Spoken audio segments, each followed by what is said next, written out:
Welcome to this episode of Unraveling Adoption, a safe space to delve into adoption's complexities together. I'm Beth Syverson, an adoptive mom of a 19-year-old son, Joey, who's in recovery from addiction and who is struggling to find his path. I'm walking beside him while working on my own personal growth and healing. We are committed to helping anyone touched by adoption, and we want to help the general public understand adoption's complexities better too. Today's guest is Paul Fronczak, a military veteran, musician, published author, executive producer, former actor, and who now works for a nonprofit organization devoted to changing lives. An avid bass guitarist and motorcyclist, Paul lives in Las Vegas now, has a teenage daughter he calls the greatest kid in the world. Everyone's kid is the greatest kid in the world. I love that. I have one of those too. And 11 years ago, Paul took a test that disproved the story he'd been told about his identity, that he was baby Fronczak, the infant who'd been kidnapped from a Chicago hospital in an infamous 1964 crime. In an instant, he became a man without a name, birthday, or medical history, an unidentified living person in official terminology. Paul has spent the last 10 years searching for answers and looking for the real Paul Fronczak. Now, Jack's story is about identity, or lack thereof. I bet most people struggle with questions of identity. Who am I? What makes me me? What traits of my ancestors are carried on with me, etc. Adoptees and donor-conceived people and non-parent expected individuals struggle with identity quite a bit more. And Jack's identity is the biggest mystery I could think of. In today's Talk with Jack, let's talk about how his lack of identity has affected him so we can learn how better to take care of our other than biological children in our community.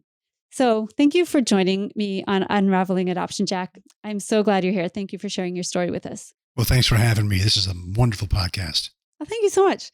So we just recently changed the name from Safe Home Podcast to Unraveling Adoption. And unraveling seems like a word you might be familiar with, no?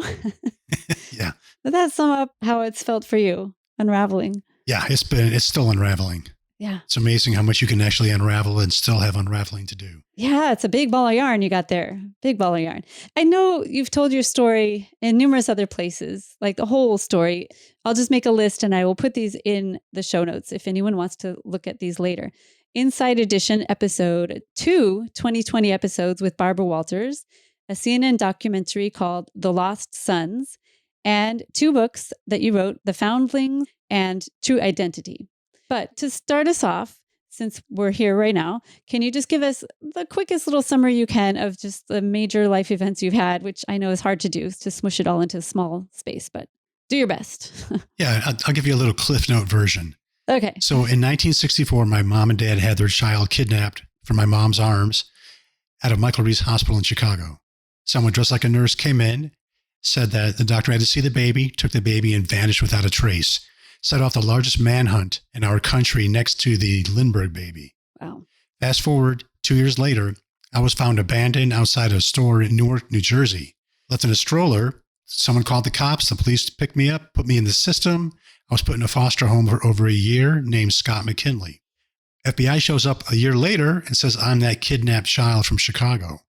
So I was taken out of that family and leaving the Scott identity and being put in the role of Paul Fronczak. Mm-hmm. So I lived with that. I never felt like Paul. So finally in 2012, I love my parents more than anything and they're amazing. But I finally had them do a DNA test with me in 2012. It turned out I wasn't Paul. Mm-hmm. So I went on a mission to find out what happened to their kidnapped child and maybe find out who I was in the process. Yeah. You had both things going at the same time, right? Yeah. You wanted to help them find their long lost son that they thought was you, but it wasn't you after all. And then you also wanted to find out who you were. If you're not their son, well, who am I? God. Right. And when I first started this, it wasn't even a thought. I just wanted to find their child. That was your main. Mm-hmm. Yeah. This horrible thing happened to them and it was never solved if I wasn't their child. Right. Yeah. So you kind of became a little detective, like not little detective, like a real life detective. You really got into it from what I read in the book and watched on your film. It's like it became a prominent part of your life, trying to figure out this mystery. Right. And did you ever find out who it was? Did you ever find the real Paul Fronczak? Okay. Spoiler alert. I found the real Paul. When I started this journey, everyone said, don't waste your time. It's over 50 years. You'll never find this guy.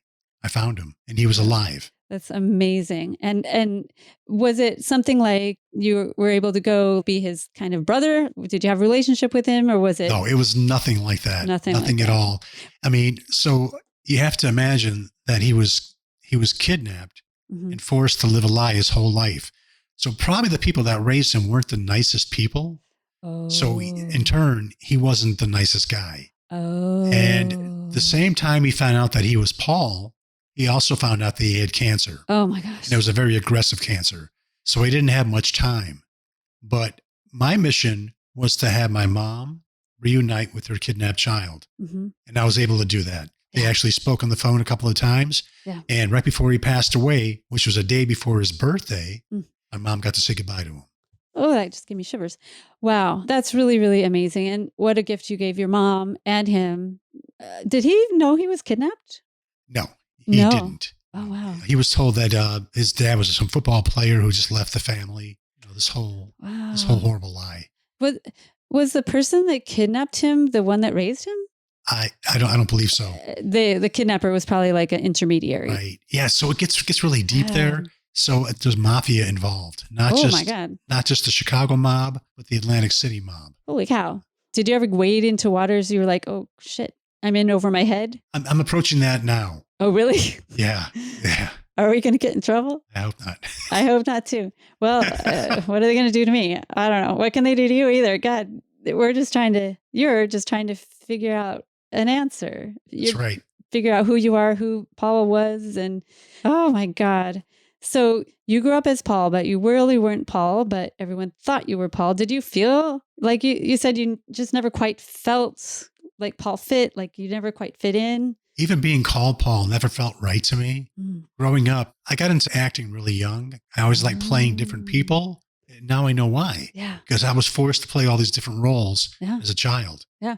You didn't know until you were 10 though, right? About the kidnapping situation? I found out about the kidnapping, snooping around the house. I found some newspaper clippings in the crawl space. And if you hadn't found that, they wouldn't have ever told you. No. Because they kind of got you in trouble when you found they're like, zip it. We're not talking about that ever again. Yeah. God, that generation, it was, because I talked to so many people and my own parents, and it's like, we're not going to discuss it. Just that, shut her down. Why did they do that? I don't know. But hopefully this new generation, I feel, is not so apt to put up with secretive behavior like that. I don't know. I see kids nowadays are just like, fuck it, I'm not going to deal with that anymore.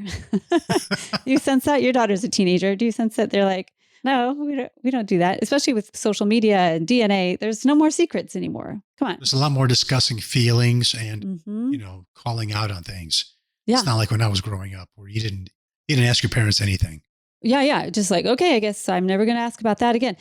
Well, oh God, it's just so fascinating. Just how shut down you must have felt. Like you opened that box, found your own, what you thought was your own picture on the newspaper articles and reams of papers and articles and cards, and just had to shut the door. That must have been so hard. Do you remember what it felt like? I remember exactly what it felt like. It was a very major moment in my life. Yeah. My mom yelled at me. So I never talked about it with her again, but I kept some of those clippings with me. And I moved a lot through my life. I probably moved 50 times. Wow. And I always keep those clippings with me. Wow. In a scrapbook or just in an envelope or what? Just in a Ziploc baggie. Okay. Is that what the ones that were in the film? Yes. Yeah. I wondered how you got those. I'm like, well, how'd you go get those? So I had my whole life. You kind of swiped them when you were 10? Yes. Yeah. You're like, okay, this is important. I'm going to keep this even though I can't talk about it. Right. Smart. I didn't know what it was back then, but I knew it was something, right? And yeah. It obviously was super important or they wouldn't have reacted so big. And they wouldn't have saved them. Yeah, or saved them. Yeah, for sure. Did you sit there and read every article, all the ones that you've kept over and over and over again, like try to dissect it? And, oh my God. Like how did that, I'm trying to figure, okay, a kid, 10 years old, you find this out, get shut down, and then you're supposed to go to school and function. Is there a before and an after that you remember? Did things kind of fall apart after for a little while, or did you just kind of go on and everything was fine? Oh, I was 10 years old. It was a cool story. I couldn't wait to tell my friends. Okay. And you did? Yeah. Yeah? And did they blab all over the place or? No. Nobody really cared. Oh, they probably thought it was made up anyway or something. Yeah. Okay. Yeah. So you thought it was cool at 10. Yeah. Kind of like, oh, I was famous. And Well, I'll tell you, it was cooler when I was older. Like, picking up girls, going on dates. Great opening story. Really? Like, it's like, how did that sound? It still works today. Okay. Pretend I'm at a bar or something and I have no idea who you are. And you say, watch out, women out there that are straight. Well, first of all, I wouldn't just drop it on them like an opening line. Oh, okay. But, okay. you start talking a little bit, so what do you do for a living? And I wrote a couple of books. Well, about what? And then I'll tell them a little bit about the story. But I only tell a little bit. Yeah. Because you can't give any spoilers. Oh, right. Because they need to read the book or watch the movie. Yeah. Very good. Very good. Wow. Or have a second date. Yeah. Oh, that's right. So you have more to tell. Well, your story does go, it has so many pieces. So you could get quite a bit of mileage out of that. I'm pretty sure with your dates. Now, when you were growing up, you thought you were Paul. In your cognition, your body and your soul kind of knew something was up, but they thought you were Paul and you thought you were Paul. And did you think of yourself as an adoptee when you were growing up? No, I never even heard of that term. Okay. I mean, my parents, the Fronczaks, had to adopt me because they couldn't prove without a doubt that I was actually their son. It was before DNA. Because Paul in the hospital never had his blood test taken or his footprints. They based everything on the shape of my ear. And they didn't do footprints and blood because they didn't do that back then? Or no, they did. It was just didn't get around to it yet. Either they didn't get around to it or the hospital was just lax and just forgot about it. But nowadays, that's the first thing they do, I think, right? Absolutely. Blood tests, the footprints. Yeah. I always thought the footprints was so you could have a cute little thing in your scrapbook, but no. It's part of that too. Yeah. Look at that cute little foot. But yeah, I can see now that it's very important. But I suppose after your experience and that, the giant manhunt and everything, I bet nurseries just locked down pretty dang hard after that. Well, actually, hospitals have something called Code Pink. And that was started because of the Fronczak kidnapping. Wow. So whenever there's a possibility of a kidnapping, the hospital goes on lockdown. Code Pink. Right away. Because they kind of waited around too long, I think. You mean when Paul was taken? Yeah, when Paul was taken. Yeah, like 4 or 5 hours? Yeah, like, let's see if we can find him. Let's look in all the closets. Well, let's call everybody that we know except for the police. Like, oh my God. Oh my Lordy. The worst part was the student nurse that was helping my mom out. The hospital told her that the baby's gone, but she couldn't say anything to my mom. So she had to just go through, all the baby classes and everything like it was normal. Oh, she was in the film and oh my God, that was so traumatic for her. Just a young woman, starting out. And how cruel to make someone do that. Well, to put it in perspective, when I met her, this happened 50 years ago. She was crying like it happened yesterday. Oh, I bet. So she held that with her entire life. And it's probably not something you can go tell any, it's such a bizarre story. Like you can't just tell, I don't know. It just seems like that needs to be processed somehow, but I don't know how. It's just so unusual. And I felt really sad for her, but I bet she loved meeting you, even if you weren't Paul, but you were connected to the mother that she cared for a day and a half. Right. So, and she just seemed like a lovely, lovely woman. And she was super nice. God. Really nice. Yeah. And she did her best to keep your mom calm, it sounds like. And oh my God, so much to ask for a young lady to do. Oh, and so much for your parents to bear too. God, that just must have been so horrible. Crazy. Yeah. And you, born one name, your birth name was Jack Rosenthal, right? JT, Jack Thomas Rosenthal. Oh, did they call you JT? Or you do? I don't know. Oh, okay. Yeah, I wish you would know. They didn't keep me around long enough. I know. Yeah, right. and you had a twin, you found out through all of this digging, that sort of just disappeared. You were a Jack and Jill twin. Jack and Jill twins. But it wasn't the happy nursery rhyme that you hear about falling down, fetching a pail of water. It's a lot worse. Yeah, a lot worse. And you're still looking for her. Is that true? Yeah, I'm looking for Jill. I've got a couple of good leads I'm running down right now. And like everyone said, I'll never find Paul. And I did. Yeah. I'm going to find Jill. Yeah. So do most people think that she was killed when she was a baby? It's kind of split. The people that know me and know the story, everyone thinks that she's alive. Okay. people that said I'll never find Paul say, Oh. she's probably dead. Oh, okay. Okay. Well, I believe the first people then. I believe you're going to find her. You are so dedicated. And God, twins are so connected. Well, how did that feel when you found out you had a twin? And I mean, it wasn't enough that I went through the story that I did, but then to find out, and Cece Moore, who's amazing, doing all kinds of wonderful work nowadays, when she told me my identity, she gave me about 5 seconds to process that. And then she said, but wait, there's more. You got a twin sister, Jill. Oh my gosh. And she's gone.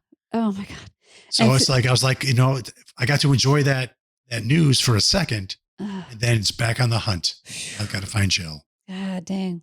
Yeah, that's incredible. And Cece Moore is the genealogist. Yeah. Is she one of the most famous genealogists? She works for those TV shows and stuff. Yeah. I believe she is now. Yeah, she has the Finding Your Roots. I love that show. TV show. She's working with Parabon. And they're finding criminals like every day, it seems like now. Wow. Yeah. DNA is changing everything. Thank God. Well, I know you probably have lots of details that maybe you can't share, but is there anything anyone can do to help you find Jill? Yeah.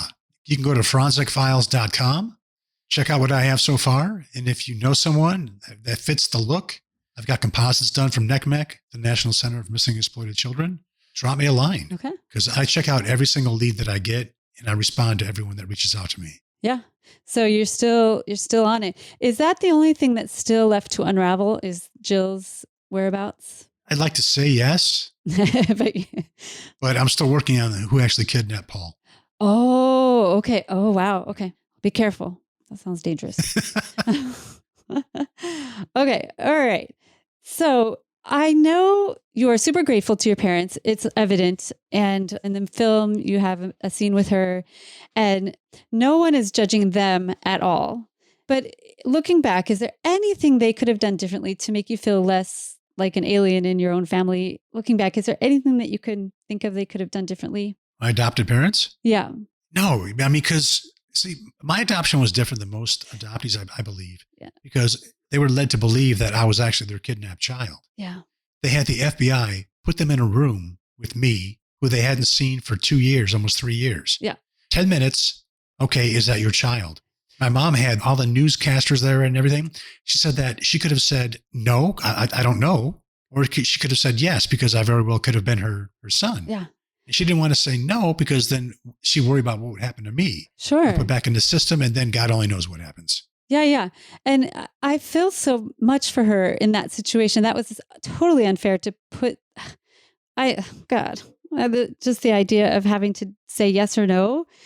Because how is she supposed to know? Babies look way different than when they're all squishy on the, the second day of life. Come on. Exactly.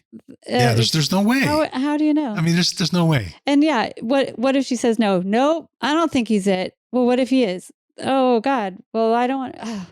But I think that I read that your foster family would have kept you. They wanted to adopt me. Oh God. They seem like really wonderful people too. Yeah. So Janet, the one that was in the film, she was in high school when I came to stay with them. Your foster sister, right? Yeah. Yeah. And so she said that her parents really took a liking to me, and they really wanted me to be part of the family. Yeah. Well, I'm glad you landed in a good foster family. That must have really helped your situation, because it sounds like what you came out of before the foster family was absolute hell. That was horrible. Is there any part of that you want to say, or should people just read your book? Yeah, you can read the book. Yeah, but it's pretty bad. Yeah. It's pretty bad. I don't know. There's just so much. The worst part was I had 2 older sisters and a younger brother. Yeah. And something happened with the twins. Like what was it? I don't know. Well, we got to get rid of them. Yeah, get rid of them. Just get rid of them. And that's what they did. They got rid of your sisters somehow, and they just left you. Threw me out in the street, yeah. In front of a shopping center. Yeah, God dang. Oh. Now, that chaotic early childhood, luckily 2 out of the 3 were pretty good families, or good families, right? 2 out of 3. 2 out of 3 ain't That's bad. so bad. God damn. But the first one was horrible. And I have heard that the first 6 months are more important than all the rest of your life. So like if a really bad thing happens in the first 6 months, it's worse than a really bad, even worse thing happening later on, because those first months are so crucial. So can you tell me how I don't even know if you can tell me because you have no idea what it would have been like before, but how has your life been affected by all of the chaos that you endured, the 3 different families, the abuse at the beginning? How does that land on a grown-up? So I've always been a wanderer. I've moved so many times, lived so many different places. I've had over 100 jobs, 2 marriages. Let me see. I'm always searching for something. And I think it's because I'm looking for Jill. Yeah. I have this emptiness inside of me that was taken away at a young age. Yeah. So I've always been searching for something. I have a hard time with relationships, trusting.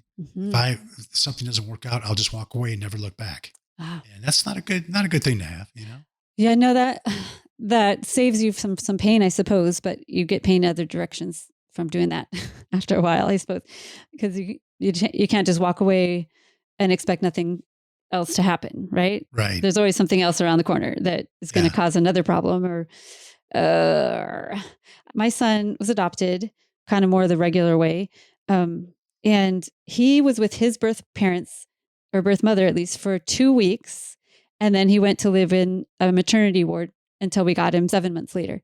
And it turns out my son lasts about 2 weeks, just about anywhere or anything. He tries something new. It lasts about 2 weeks. He goes to rehab. It lasts about 2 weeks. He tries this or that. The 2-week thing, it's kind of a cycle, almost like a bipolar cycle of just up, down, every 2 weeks. And I recently went ding, ding, ding, ding, ding. He had 2 weeks with his birth mother. It probably was chaotic because she wasn't prepared for having a child. But then everything just got lost. Everything changed at 2 weeks old. And so I'm sure that all the much more chaos that you've had impacts every single thing you do. I can imagine that you would move a lot. I can imagine you would shift jobs. I have a fear of abandonment. Of course. So if I feel like someone's pulling away from me, then I've got to leave first. Gotcha. Yeah, my son does some of the same behavior. Yeah. So if somebody's not calling you back in the right amount of time, or if they're being a little aloof or something, you're like, I'm out of here. Is that what you're talking about? Yeah. Yeah. But then it's hard then too, because like I had a good relationship after my last marriage. Lasted about 5 years. Wow. And when I was out filming the movie, she left. And I was having a hard time getting over that one. Oh, wow. Because she abandoned me. If I would have left, I wouldn't even have thought twice about it. Yeah. Yeah. My son's identified that same thing. I'd much rather leave than have somebody leave me, because that's your core wound, right? That makes total sense. Wow. And Michelle struggled too. I just felt for her in that film when she broke down at the end, and just like, because she couldn't reach you. You were in detective land, right? Yeah. But honestly, I love her. If she would have stayed working with me on this together as a family, would have had a totally different ending. Yeah. Yeah. But you're still close now? I see her every day. No kidding. Yeah. Oh, that's nice. Now, they called you an quote unquote unidentified living person. That's a real thing. Right. Is that happening? Like if someone has amnesia and they just show up somewhere, is that an unidentified living person? Yeah. Okay. How many unidentified living persons are there? It must be very rare. Too many. Really? Too many. Yeah. Really? Wow. Like, do you have an idea how many? I can look it up. I don't. There's a lot. Put it this way. When I started this, one of the reasons I wrote the first book was so many people were writing into me saying, your story is inspiring me to find out who I really am. No way. Yes. So there were so many people that I've talked to and helped get started on their own journeys. I have no idea who they are. Yeah. Well, I suppose a lot of adoptees feel that way, although they aren't classified that because their adoptive parents gave them a name and whatever, but their true name, they don't know a lot of times. Absolutely. Or a lot of people, especially intercountry adoption, they were found on the side of the road or at the police station. So that whole mystery of I have no idea what my birthday is, I have no idea what happened the first 6 months of my life, that just must be so unmoored. You must feel unmoored. That's a nice word. Thank you so much. Now, you had mentioned that the first 6 months are really crucial. So I've read that the first 2 years set up the tone for the rest of your life. Oh, wow. And the first 2 years you were with your birth family and being abused. Wow. That sucks. That sucks. Why are people so terrible sometimes? So because of that, I think my daughter Emma has the nicest dad in the world. Yeah. I bet you just never leave her side ever. And I loved how you literally never let her leave a hospital room. I don't doubt that would never Stayed happen. in that room. Yeah. I bet. Slept on a little cot thing. Yep. I'm not leaving. Wasn't going to leave. Yeah, for sure. The unidentified living person sounds a lot like unidentified flying object. It kind of gives you that kind of feeling. And you actually love Aliens and X-Files and all that. Yes. Were you interested in that before you found out about Paul Fronczak? Oh, yeah. Since I was a little child, I used to like watching The Night Stalker. Okay. That was based on paranormal stuff. Okay.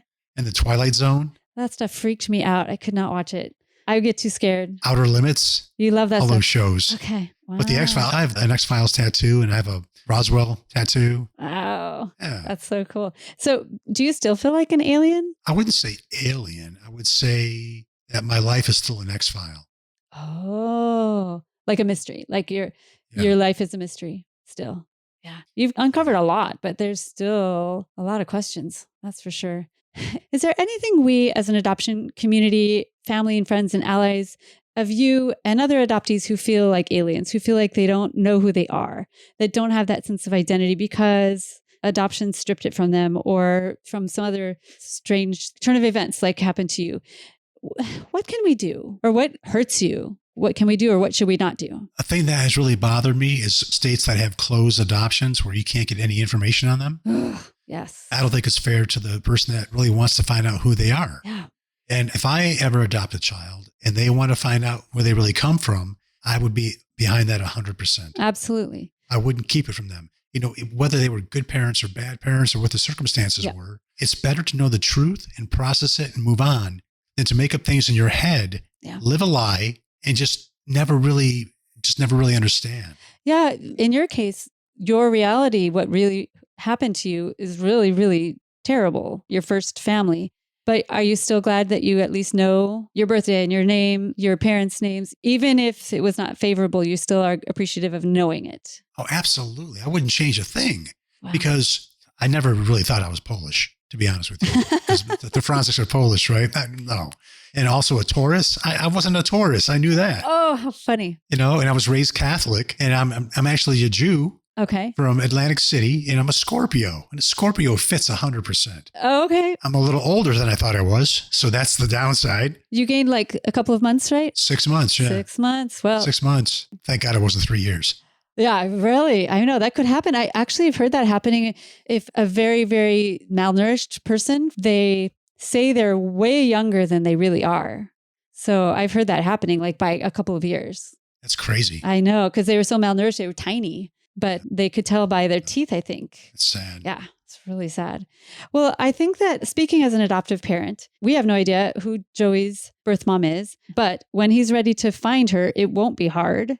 I have her name and her city where she was from. And with DNA, it won't be hard. But Good. I'm worried about what we're going to find because I'm pretty sure she doesn't want to be found. And there's a temptation as an adoptive parent to say, well, we'll just not go there. That might hurt too much. But I'm hearing from you and from so many other adoptees, doesn't matter. They need to find them, even if the answer is like, what if his birth mom was raped? What if that's what he finds out? Ooh, that would be such a heavy, heavy thing, but it's better to know, right? And also the fact is that they were given up for adoption.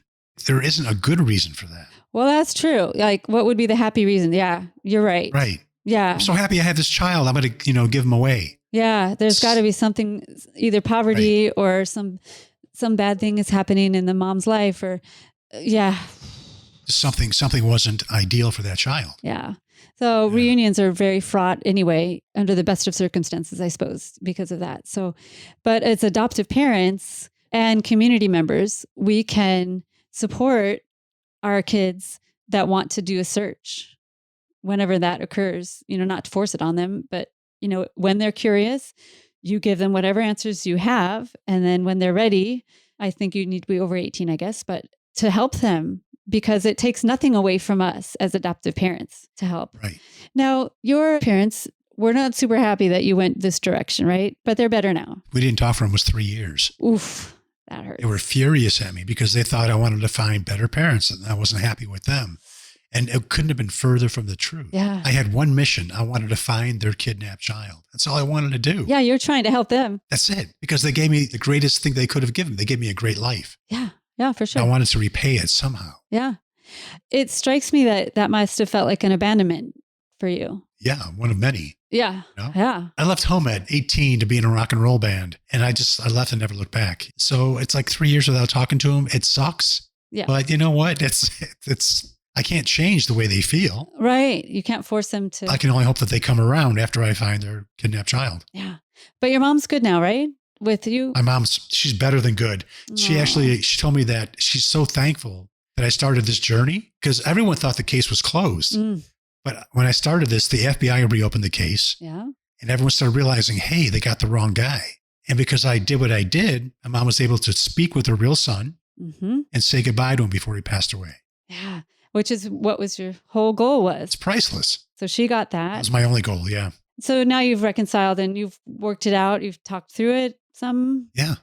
Yeah. Talked. I talked to her a couple times a week. Oh, that's so great. Yeah. Yay, Mom. Her life has been so hard. I just feel so much for her that I wonder if she's gotten support she needs. She's a strong woman. Yeah. Strongest woman I know. Wow. But like back then in the 60s, they had all the media and the sad couple, wondering what happened to their baby. Did they come around and offer her therapy or support group? No, because back then they didn't do that. You just don't talk about it. Oh, God dang. So, well, I hope somehow she's gotten what she needs. And it sounds like she's an amazing person. And yeah, she is. Tell her I admire her very much. And from one adoptive mom to another, I'm very proud of her. I'll tell her. So. Is there anything else that you would like to say about your story that we haven't talked about yet? It's ongoing. It's an amazing ride. It's hard to imagine what you can actually go through in life because a lot of people have a nice, normal, easy life. Mm-hmm. So when you're throwing these different things, I don't recommend it to anybody, but if you find yourself in this situation, I think it's best to keep going to try to find all the answers that you can. Yeah. And if anybody has a good story out there that they want to share with me, maybe they need some help or guidance, just go to forensicfiles.com. Do you help other people share their story? I do. Are you making another book or media or? I'm trying to get a TV show going. Oh, of these identity issues. Right. Because right now, all it is celebrities, celebrities finding their roots. Yeah. Yeah. I want to help regular people.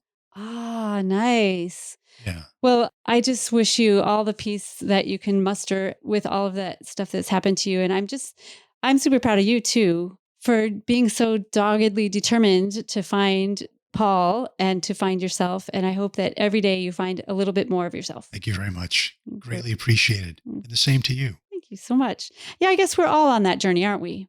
Some just it's more explicit that you have to work harder at it. You've been given quite a set of cards, but everybody's trying to find ourselves. Which part is me? Which part is me trying to please my parents? Which part is me trying to act the part?